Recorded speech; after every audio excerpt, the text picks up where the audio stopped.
Est-ce que vous êtes une personne qui souffre d'anémie ou alors est-ce que vous connaissez des personnes qui souffrent de maladies génétiques comme par exemple la drépanocytose, la thalassémie, qui sont des maladies qui causent généralement de l'anémie chez la personne? Alors cette vidéo est pour vous informer de 4 aliments à ne pas consommer si jamais vous souffrez d'anémie.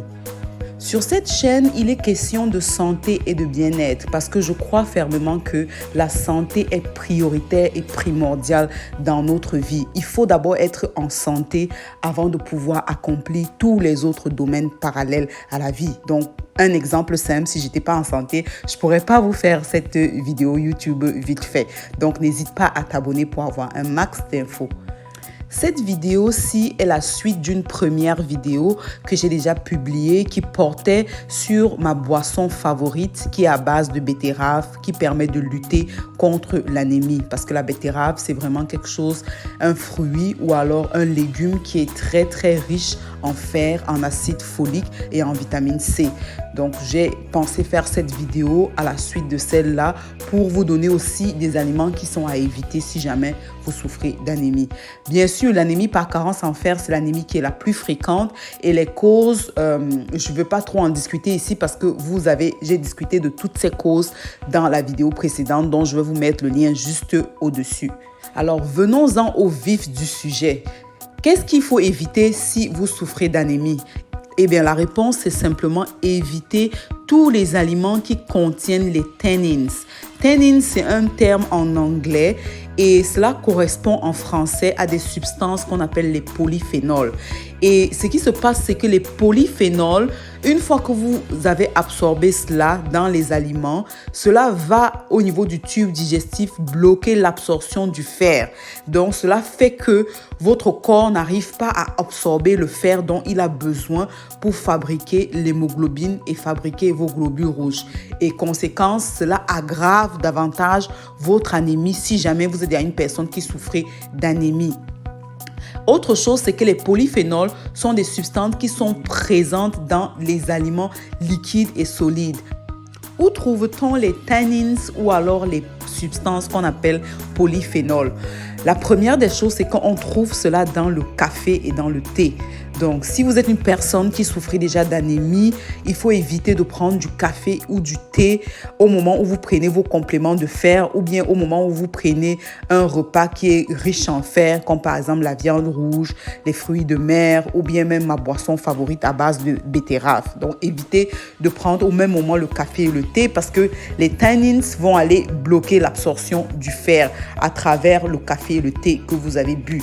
Aussi, il y en a dans du vin et dans de la bière. Certaines bières, pas toutes les bières, certaines bières contiennent les tannins.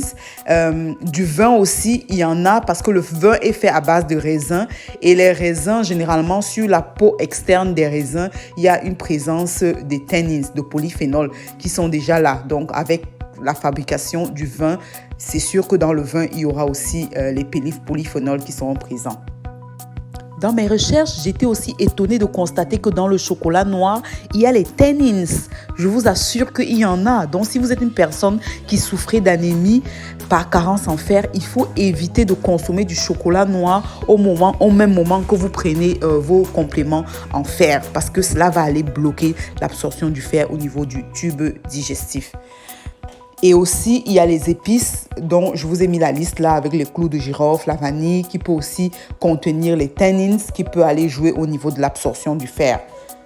Enfin, il y a aussi le cas particulier du lait de vache. Alors, pourquoi est-ce que j'en fais un cas particulier? Simplement parce qu'il y a beaucoup d'histoires où les personnes souffraient d'anémie et ils prenaient leur complément de fer avec du lait. Donc, ils utilisaient le lait comme une boisson pour boire leur complément et après un suivi de 3 mois, on se rendait compte que leur fer n'était toujours pas augmenté dans le sang et leur anémie ne faisait que s'aggraver au lieu de s'améliorer.